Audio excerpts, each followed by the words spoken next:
Hey, how's it going? Welcome back to ThinkView, and this is NK. Now, I think that when buying a new MacBook, there's a general rule of thumb that most people already knows. Apple storage costs literal gold. Going from a 256GB to a 1TB version storage could easily cost you a whole brand new iPhone. That means hundreds of dollars. And don't let me to mention about upgrading your RAM. But there's a way that you can deal with this. Avoid the Apple taxes by choosing the right external SSD. And in today's videos, I will walk you through everything that you need to know to pick your own SSD. From portable SSD like these to those solutions that call SSD Enclosure that you can pick your own drive and connect it to it. These options can still give you excellent speed, durability, and most importantly, a much more reasonable price. And at the end of the videos, I will also show you how to format your SSD in the correct way so it could work flawlessly with your Mac. And I hope that after watching this video, you will have enough confidence to pick your SSD correctly for yourself. Now, let's get started. First up, let's talk about portable SSD like this. And this is the most affordable solution, and I think that for most users, this is more than enough. For example, here I have the SanDisk Extreme E61 1TB. Our team has been using this drive for quite a long time by now. We plug this into our Blackmagic camera that we are using, and then it records the footage directly to here. And once done, we plug it straight into our Mac to continue editing. And thanks to the SSD, our workflow has been incredibly smooth and fast as we have never encountered any stuttering or lag. Portable SSD like these are usually advertised as having the speed at around 1000 MB per second. And whether it's this Samsung T7 or the SanDisk Extreme, both offer very similar read and write speed on paper. Under real-world conditions, the speed actually gives off very similar to what manufacturer claims. For example, copying a roughly 100GB file from this SanDisk SSD to a MacBook Air M4, and I was getting over 900 MB per second. At this level, I think that is already more than enough for most users. Now, there's one important thing that I want to point out. Some SSD are set to support up to USB 3.2 Gen 2x2, which means that it can support a speed up to 2000 MB per second, which is double of this speed. However, most Apple devices only support either Thunderbolt or USB 3.1 Gen 2, which is tops out at around 1000 MB per second. So if you buy a 2000 MB per second SSD for a Mac, then the real-world speed will still be limited to around 1000 MB per second. In other words, you are paying extra money for performance that you can actually use. And if you really want the faster speed, then the next thing you want to do is looking at something like Thunderbolt 3, Thunderbolt 4, or USB 4 protocol.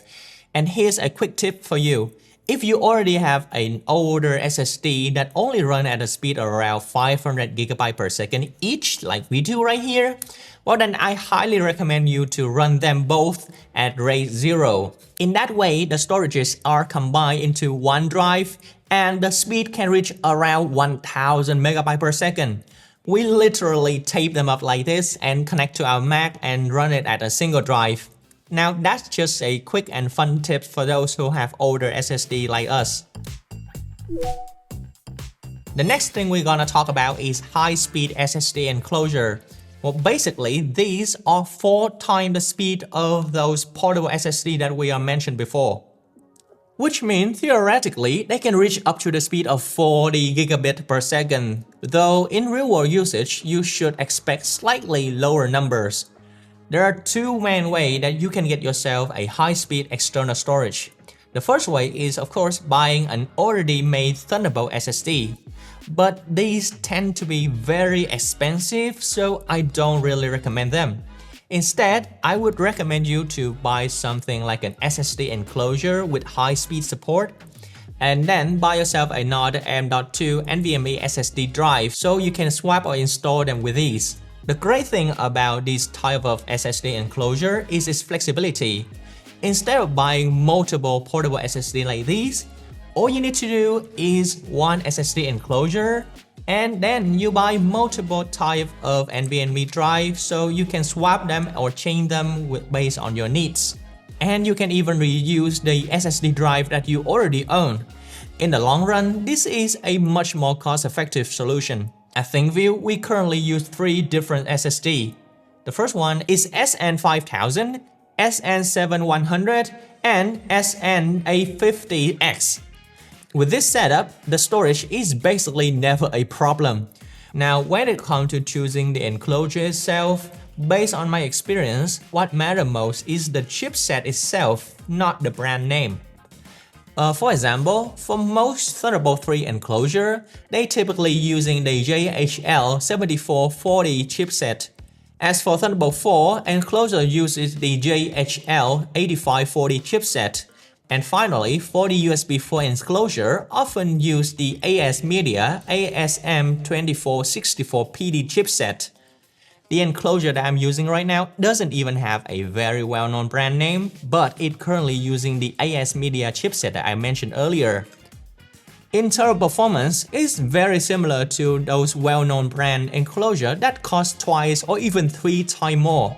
The build quality of this enclosure isn't as refined and doesn't look much fancy, but I have been using it daily for file transferring with no issues at all. More expensive enclosure usually come with better thermal pad or nicer design, but with cheaper one like mine, you can always add extra thermal pad for the ease of mind. In terms of speed, I'm completely satisfied. With the SN850X, Blackmagic disk speed tests show around 3.5 GB per second for write and 3 GB per second for read. Crystal Disk Mark gives similar results with both read and write speed well over 3 GB per second. Copying a 100 GB file from the MacBook Air M4 to this enclosure takes less than a minute. It honestly feels amazing. Swapping in the SN7100 or even the SN5000 give a very similar performance, all hovering around 3 GB per second mark. Finally, let's talk about file format for the SSD that you're using with your Mac.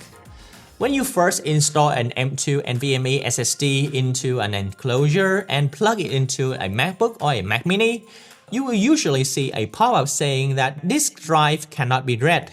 But you don't have to worry, that just means that the drive hasn't been formatted yet. To format it, open this utility and select the correct drive. There are many options, but 2 main formats you should care about. The first is APFS. This is Apple native file system and highly optimized for SSD. So if you only use your drive with macOS for video editing and handling large files, then this is the perfect choice. And the second format is exFAT. If you plan to use the drive across multiple platforms like Windows, macOS, iPad, or even Android phone, exFAT is actually the better option due to its wide compatibility. For example, this SN7100 drive I have here is filled with games for testing Windows machine, so it's formatted as exFAT. The SN850X I use for video editing on Mac is also currently exFAT for easy file sharing. But if I only using this with my Mac, I definitely format it as APFS because in real-world test, APFS always have better speed than exFAT. So that's everything I want to share with you on choosing the right external SSD for your Mac. One benefit for this setup is portability. You can take your external SSD everywhere, plug it into different machines without copying data back and forth, and even connect it to your phone if you want. And I hope this video is helpful to you. Considering to subscribe to not missing any information about the latest tech, and drop a like below if you love this video, okay? Now, thanks for watching. This is NK from ThinkView, and see you guys next time.